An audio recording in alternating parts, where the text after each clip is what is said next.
Back, friends. We are now on John chapter 12. This is a nice place to relax, and the birds are really keeping me on my toes here. I have to talk a little bit louder than them, but we'll get along. Chapter 12 of John. Then Jesus, 6 days before the Passover, came to Bethany, where Lazarus was, which had been dead, whom he raised from the dead. There they made him a supper, and Martha served. But Lazarus was one of them that sat at the table with him. Then took Mary a pound of ointment of spikenard, very costly, and anointed the feet of Jesus, and wiped his feet with her hair. And the house was filled with the odor of the ointment. Then saith one of the disciples, Judas Iscariot, Simon's son, which should betray him, why was not this ointment sold for 300 pence and given to the poor? This he said, not that he cared for the poor, but because he was a thief, and had the bag, and bare what was put therein. Then said Jesus, Let her alone, against the day of my burying has she kept this. For the poor always you have with you, but me you have not always. Much people of the Jews therefore knew that he was there, and they came not for Jesus' sake only, but that they might see Lazarus also, whom he had raised from the dead. But the chief priests consulted that they might put Lazarus also to death, because that by reason of him many of the Jews went away and believed on Jesus. On the next day much people that were come to the feast, when they heard that Jesus was coming to Jerusalem, took branches of palm trees and went forth to meet him, and cried, Hosanna! Blessed is the King of Israel that cometh in the name of the Lord. And Jesus, when he had found a young ass, sat thereon, as it is written, Fear not, daughter of Sion, behold thy king cometh, sitting on an ass's colt. These things understood not his disciples at the first, but when Jesus was glorified, then remembered they that these things were written of him, and that they had done these things unto him. The people therefore that was with him, when he called Lazarus out of his grave, and raised him from the dead, bear record.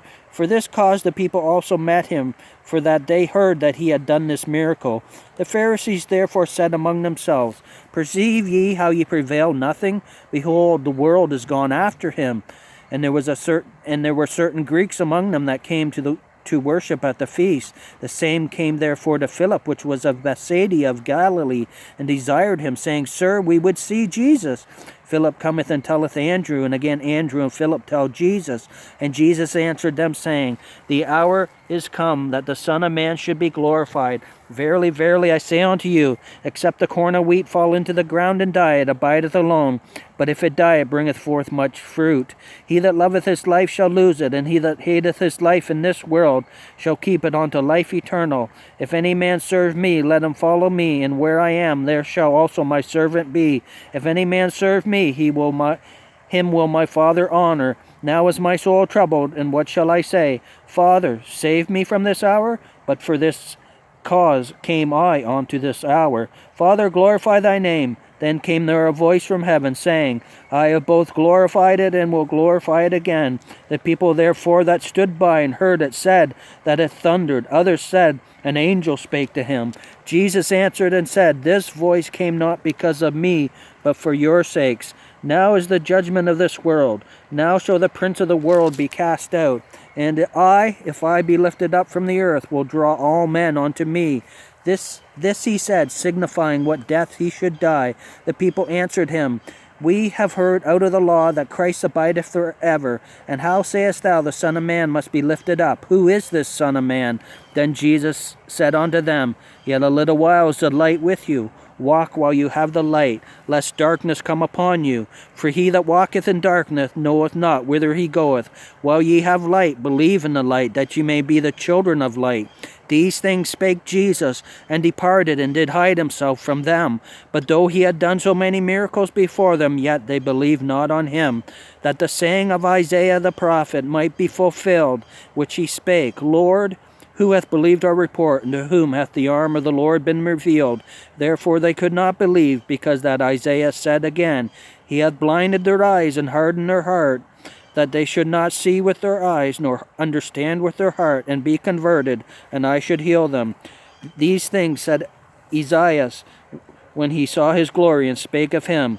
Nevertheless, among the chief rulers also many believed on him.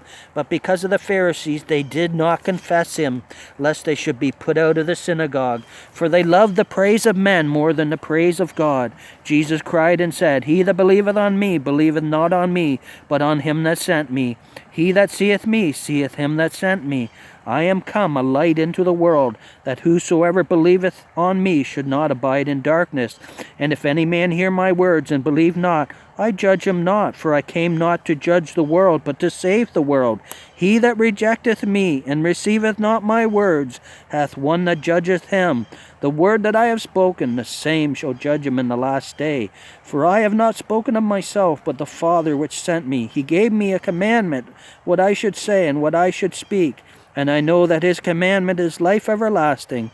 Whatsoever I speak, therefore, even as the Father said unto me, so I speak. Thank you again, friends. That was John chapter 12. Quite the outstanding chapter. The Lord declares who he is and declares that if you reject him, you will not be raised up at the last day.